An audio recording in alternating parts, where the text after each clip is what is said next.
With inventory increasing faster than sales, it's looking like Durham Region's real estate market may be reaching a plateau and much quicker than we expected. My name is Jessie McLellan and I'm a realtor here in Oshawa, Ontario, and today we're going to talk about the current state of our real estate market here in Durham Region and what you can expect to experience as a buyer or seller in this market. If you like this video and want to stay up to date on everything happening in our real estate market, especially in the GTA and Durham Region, then all I ask is that you hit that like button and subscribe to the channel if you'd like to see more.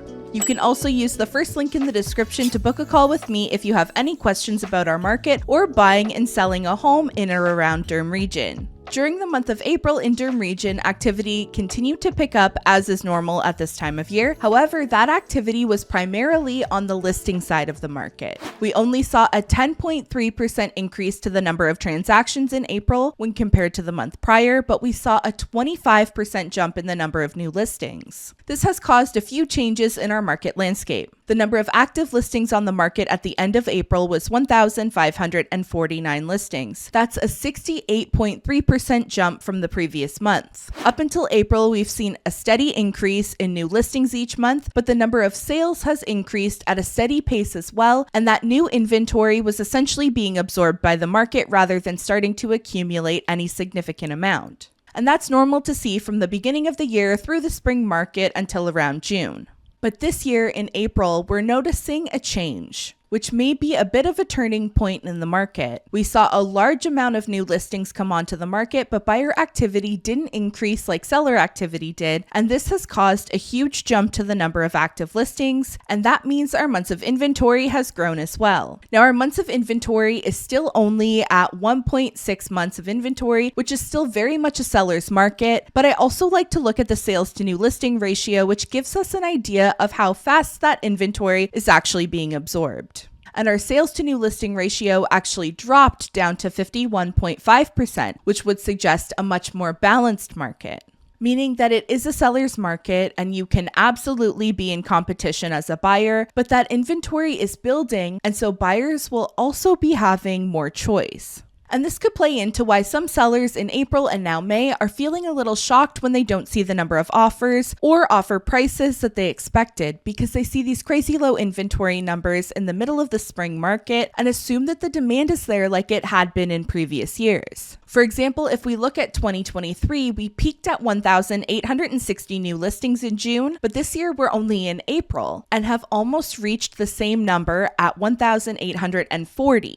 And if previous years are any indication, we can expect to see more listings in May and possibly June as well. And although we're reaching 2023's peak listings early, the pace of our number of sales has not been all that far off what it was. January and February started off slower in 2023, but March and April are very comparable numbers, and last year we saw the sales peak at 1,067 in May and then slowly drop off from there. And I'm not certain that May's sales will be any higher than April's this year, judging by the current pace. But we'll leave that for next month's market update. And then there's active listings. Active listings peaked at 1,770 in October of 2023 because we saw the number of new listings starting to slow down after June, but the number of sales really slowed down and we built up a lot of inventory. And as of the end of April, we had 1,549 active listings. And I can also tell you that so far in May, the number of active listings has continued to grow as well. And if you're wondering how all of those numbers correlate with prices, the average home price tends to peak around the same time that number of sales peaks. So if you asked my opinion right now on where I think our market will be in the next few months, I would have to say that looking at these numbers, it feels like we're going to see more inventory growth in the months ahead, but we're passing the point in the year where we can expect to see any really significant growth in sales. I think it will just be more steady. And similar to last month when I said if our months of inventory remains this low, we can expect price growth. Well, if our inventory continues to grow at this pace and our sales do not, at some point that's going to put at least some downward pressure on prices. I don't want to get too far into what I think is going to happen with prices because there are so many variables, but here are a few things that you need to keep in mind. Number one is that last year we had 2 rate increases in June and July, and those absolutely factored into buyer activity slowing down and inventory building in the second half of the year.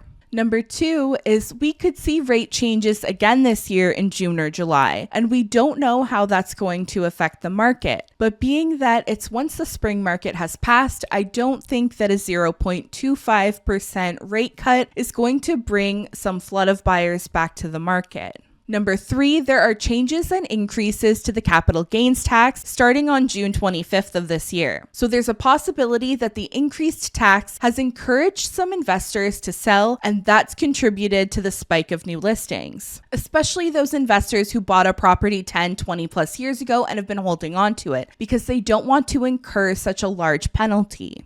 Number 4, and what I think could be a fairly big contributing factor, is that in the last quarter of 2023, we saw buyer activity at very low levels. The average price of a home in Durham Region actually dropped almost $140,000 from the peak in June to December. And during that time, we saw a lot of listings on MLS not sell and terminate their listing. And a lot of people we talked to were waiting to see what happens in the spring of 2024 and were hoping to list then. Between homeowners who listed but didn't sell at the end of last year, homeowners who were going to list but didn't and opted to wait for spring, and people who were struggling with these rate increases who were hoping for some rate relief in January or April. I think those are the larger contributors to the significant growth in inventory that we just saw.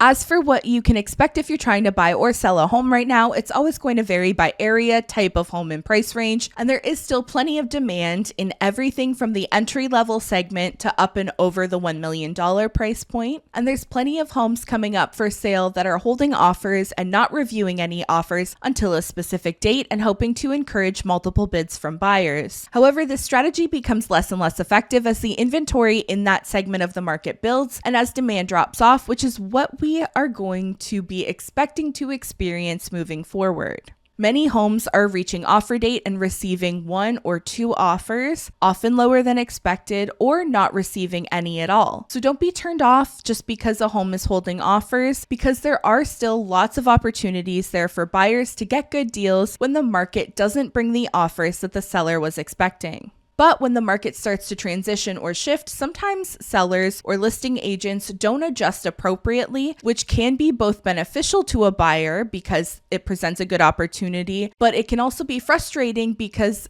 as a buyer, you'll find a home listed at $750,000 that seems to be priced correctly, only to find out that the seller wants $30,000 over asking. So if you're active in your home search and you see something you like, there's no harm in emailing us or whoever you're working with and asking them to check in on a property to see if they can help find out what the seller is really hoping for. With that being said, there are still lots and lots of properties selling in multiple offers, selling over asking, and some of them even selling over market value.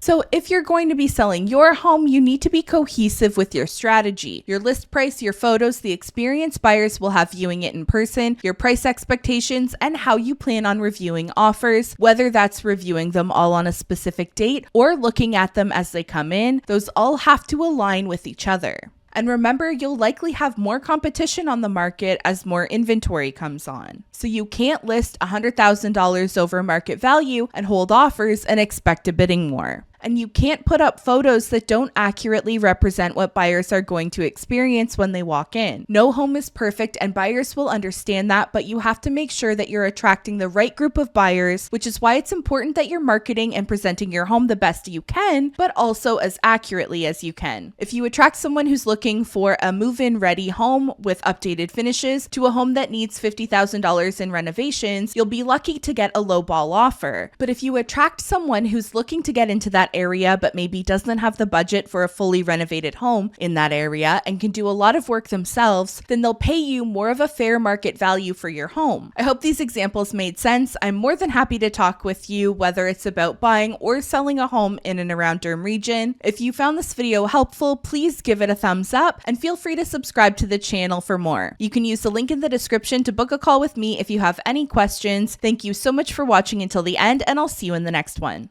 Bye.